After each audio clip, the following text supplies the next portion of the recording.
tarde, tudo bem com vocês? Estou falando boa tarde, né? Porque a nossa aula é à tarde. Espero que estejam todos bem, todos se cuidando, né? Porque tem que se cuidar. A partir de hoje tem que usar máscara para sair por aí, né, pessoal? Vamos se cuidar agora para depois a gente poder ficar junto depois, né? Então vamos lá. Dando continuidade ao que a gente estava vendo antes da gente entrar de férias, em que a gente começou a falar sobre o ambiente, sobre o habitat, sobre os níveis de organização dos seres vivos, né? Aí depois eu pedi para vocês desenvolverem os exercícios da matéria que a gente estava falando, sobre o que é habitat, o que é nicho ecológico. Então, para relembrar, habitat é o endereço do ser vivo, é onde o ser vivo mora, né?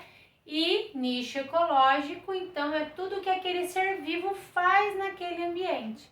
Então, a gente teve vários exercícios, vários exemplos no nosso livro que eu pedi para vocês me entregarem antes das nossas férias. Então, dando continuidade, se vocês quiserem acompanhar junto comigo, podem pegar o livro na página 130 e agora a gente vai falar um pouco da dinâmica dos ecossistemas. O que seria essa dinâmica dos ecossistemas? Tudo que acontece na natureza uma coisa depende da outra, né? Então, por exemplo, se eu tenho qualquer desequilíbrio ecológico no meu ambiente, vai afetar o meu ser vivo seguinte, porque um depende do outro, né? E um dos principais fatores que fazem com que essa dinâmica aconteça é a cadeia alimentar. O que é a cadeia alimentar? A cadeia alimentar é aquele processo em que um ser vivo se alimenta do outro para a sua sobrevivência, né? Então, para a gente começar a relembrar isso sobre a cadeia alimentar, a gente vai ter que relembrar alguns termos aí com vocês. Então, por exemplo, quando eu falo assim, ó,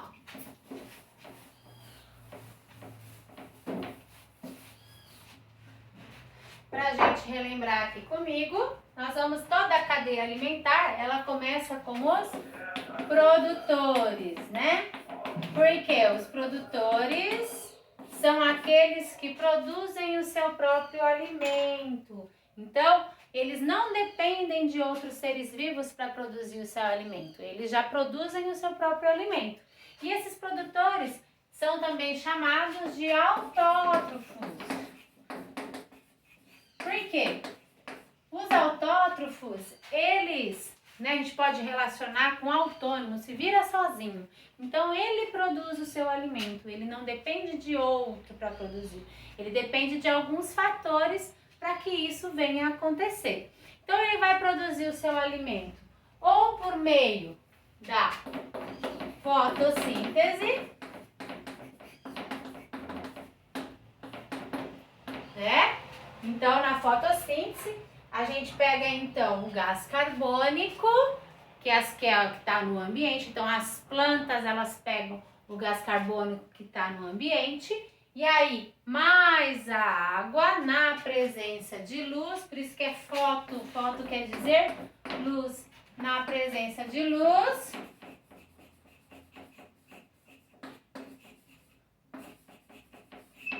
elas vão liberar no ambiente o oxigênio e a energia que elas necessitam para sobreviver, né? Então, a Pro já falou, os produtores geralmente são as plantas, mas eu também tenho aqueles seres que produzem o seu próprio alimento por meio da quimiossíntese, né? Então, a quimiossíntese a gente pode dizer que é o contrário da fotossíntese, né? Quimiossíntese. Então, a quimiossíntese, pessoal, geralmente há algumas bactérias que vão fazer, né? Em que elas vão pegar as substâncias minerais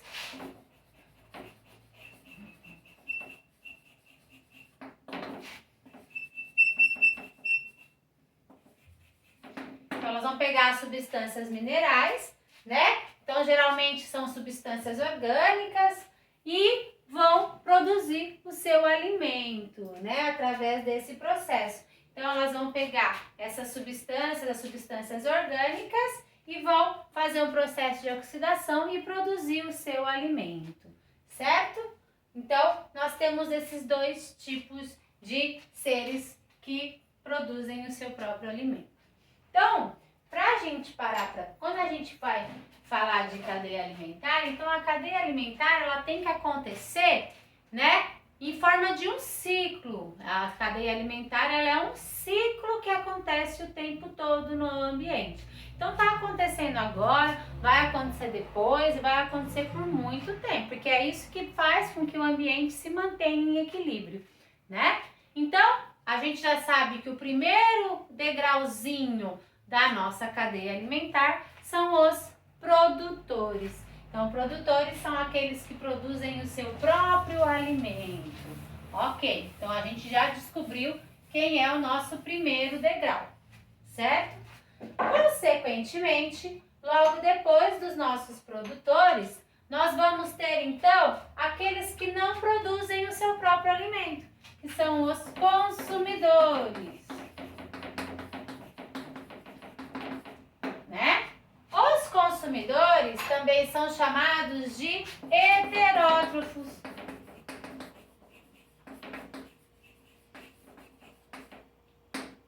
Tá?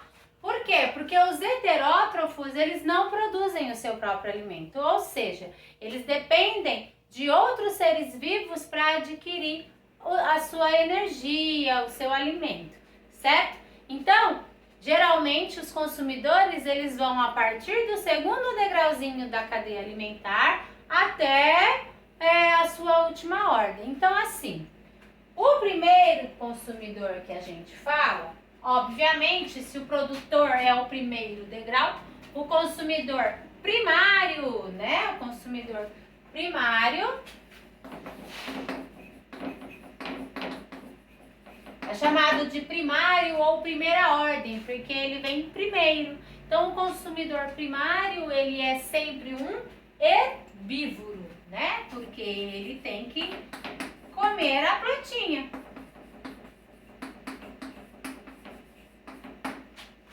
Certo? Então, a gente tem vários exemplos de herbívoros aí, né? Depois a gente pode fazer uma cadeia alimentar, então começa com a grama, aí depois a gente pode pôr um roedor que se alimenta da grama, né? E aí, depois do consumidor secundário, do primário, então a partir do secundário ou de segunda ordem, por que pode ser secundário ou de segunda ordem? Porque eu posso ter uma cadeia alimentar que tenha 10 ordens, né? Então eu tenho vai até o 10º consumidor. Então, a gente fala de secundário ou de segunda ordem. Então, a partir do secundário, todos os consumidores são carnívoros. Os consumidores secundários são todos carnívoros. Certo? Secundários.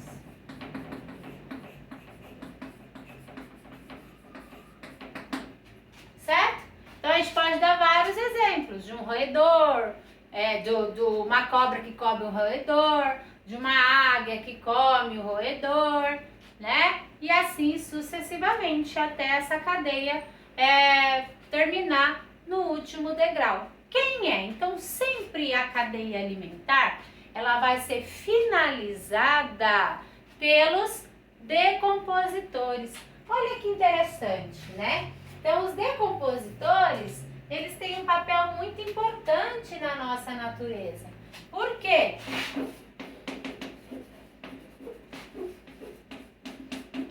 Então, os decompositores, eles são muito importantes.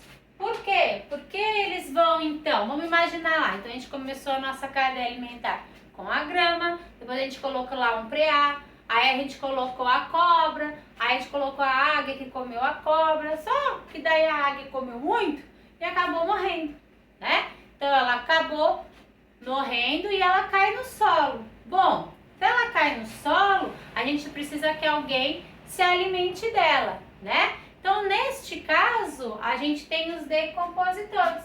Os decompositores são os fungos e as bactérias. né?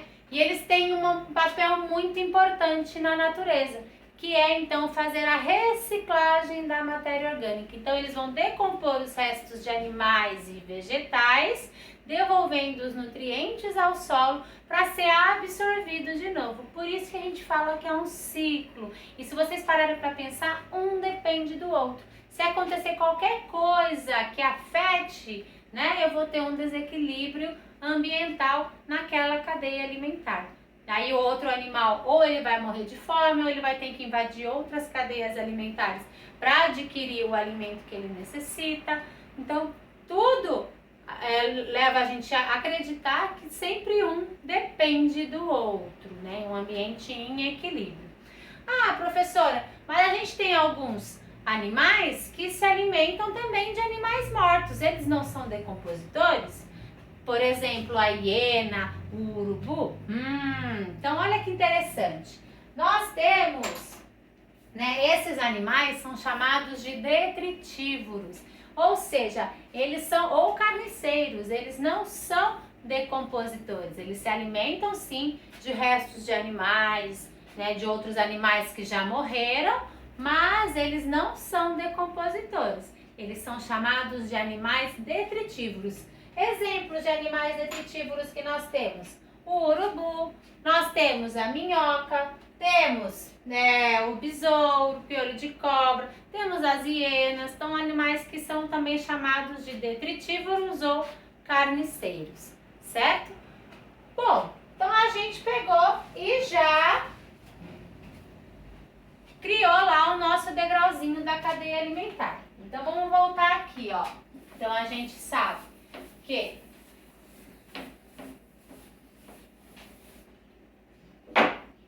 nós temos lá então, como vocês me disseram, os produtores. Depois vem o consumidor primário ou de primeira ordem. De primeira ordem. Certo? Depois, que são os herbívoros. Depois nós temos o consumidor de segunda ordem. Então, a partir desse, todos são carnívoros. E como eu disse, ele pode ter várias sequências, vai depender do ambiente que aquele ser vivo ele mora, né? Ou a relação que ele tem com aquele ambiente. Aí pode ter terceira ordem, quarta ordem, quinta ordem, enfim. E sempre finaliza com os decompositores. Bom, eu entendi. Mas, professora, eu já vi por aí que tem animais que têm mais de um cardápio de alimento. Realmente, isso é verdade, né? Então, tem vários animais que eles se alimentam de vários tipos de animais. Então, neste caso, quando eu tenho um animal que participa de várias cadeias alimentares, eu tenho então a teia alimentar. Olha que legal, ó.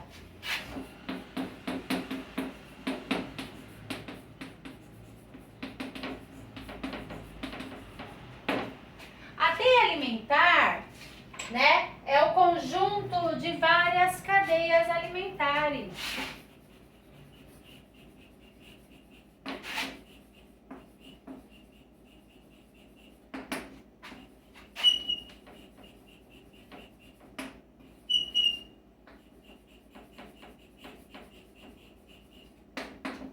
Tá? Então elas se relacionam entre si. E isso, ou seja, então, por exemplo, eu posso ter na cadeia alimentar um consumidor secundário, que naquela cadeia alimentar ele exerce o papel de consumidor secundário ou de segunda ordem. Mas, se ele participar de outra cadeia alimentar, ele pode adquirir o papel de terceira ordem, de terciário, ou quaternário, quarta ordem, e assim sucessivamente. Então eu vou colocar aqui um exemplo de matéria alimentar para vocês. Então vamos imaginar que eu tenho lá, ó, vou apagar aqui para ficar mais claro para vocês. Vamos imaginar que eu tenho o milho. Certo? Bom, o milho, ele serve de alimento para vários tipos de animais. Então, por exemplo, eu vou colocar o nosso amiguinho roedor.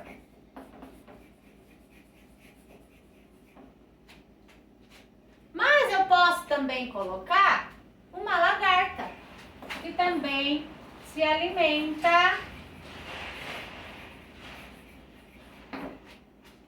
tá, do milho. Outra coisa que é muito importante a gente levar em consideração é a direção da flecha. A direção da flecha é também chamada de fluxo de energia. Ou seja, é da onde a energia ela sai e ela vai, né? A energia que o animal adquire quando ele se alimenta do outro ou se alimenta de uma planta, por exemplo. Então, sempre a direção da minha flecha na cadeia alimentar é de quem é comido para quem vai se alimentar. Então, ou seja, a gente pode dizer da presa para o predador, tá? Ou de quem é comido para quem vai comer, certo? Então, na cadeia alimentar, na teia alimentar, sempre vai ser assim, certo? Mas, por exemplo, quer ver que interessante, ó? Eu tenho alguns roedores, né, que servem de alimento para cobra.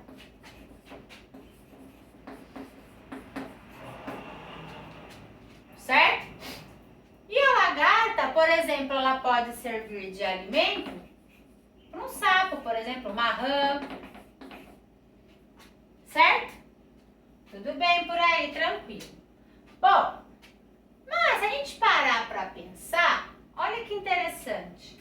O sapo, ele também serve de alimento para a cobra. Neste caso aqui, ó, a cobra, ele é um consumidor de segunda ordem, né?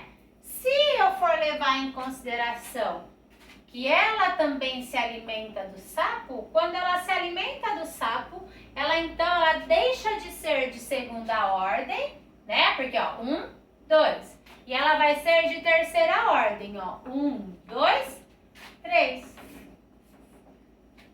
Belezinha? É uma teia, porque a gente vai ver que forma um monte de flechinha. Um sempre serve de alimento para o outro, né? Então, por exemplo, a cobra, ela também serve de alimento para a águia. Opa! Belezinha? Ótimo! A cobra, a águia pode se alimentar da águia. Pode ser o alimento da águia. Então, se a gente for levar em consideração a águia aqui, neste caso, a águia ela vai adquirir o papel de 1, 2, consumidor de terceira ordem. Mas a gente sabe que tem algumas águias que são espertinhas também e elas se alimentam de roedores. Então, se elas se alimentam de roedores, então elas vão adquirir o papel, neste caso, de um consumidor de segunda ordem, tá? Então, a gente sempre tem que levar em consideração o que está acontecendo. Então, tudo isso é para vocês entenderem que na natureza, geralmente o que ocorre é a teia alimentar, em que um animal você tem várias, né, opções de alimento, mas tudo dentro de um equilíbrio, nada num desequilíbrio. Claro que se eu tiver interferência do ser humano, isso pode afetar diretamente a minha relação naquele ambiente, certo? Então era isso que eu tinha para falar para vocês. Espero que vocês tenham entendido. Se tiverem alguma dúvida, no horário da nossa aula estarei disponível para tirar as dúvidas e também fazer os exercícios com vocês. Aproveitando então, quem já está com o livro aí, eu gostaria muito que vocês fizessem as atividades relacionadas a essa breve explicação que a Pro propôs para vocês. Então, a página 135, 136, 137 e a 138. Pro, não sei fazer. Sabe sim. Quero que vocês tentem fazer, tentem ver a explicação que a Pro propôs para vocês. Vamos se dedicar, vamos se esforçar e eu vou estar aqui para tirar todas as dúvidas de vocês, para a gente então fechar esse assunto com bastante êxito e bastante compreensão, certo? Então, o próximo tópico que a gente vai falar, então, vão ser os caminhos da energia na natureza e os ciclos biogeoquímicos, mas isso a gente deixa para depois. Pro, precisa fazer o caderno de atividades? Com certeza tem que fazer o caderno de atividades. Ou vocês podem fotografar e me entregar, ou pode também digitar no Word e me entregar também pela plataforma. Sempre pela plataforma, porque fica melhor para a gente ter um controle e eu saber quem está fazendo tudo certinho. Combinado? Depois eu vou colocar nas descrições dos vídeos lá e a gente se vê em breve. Um beijo, fiquem com Deus. Tchau, tchau!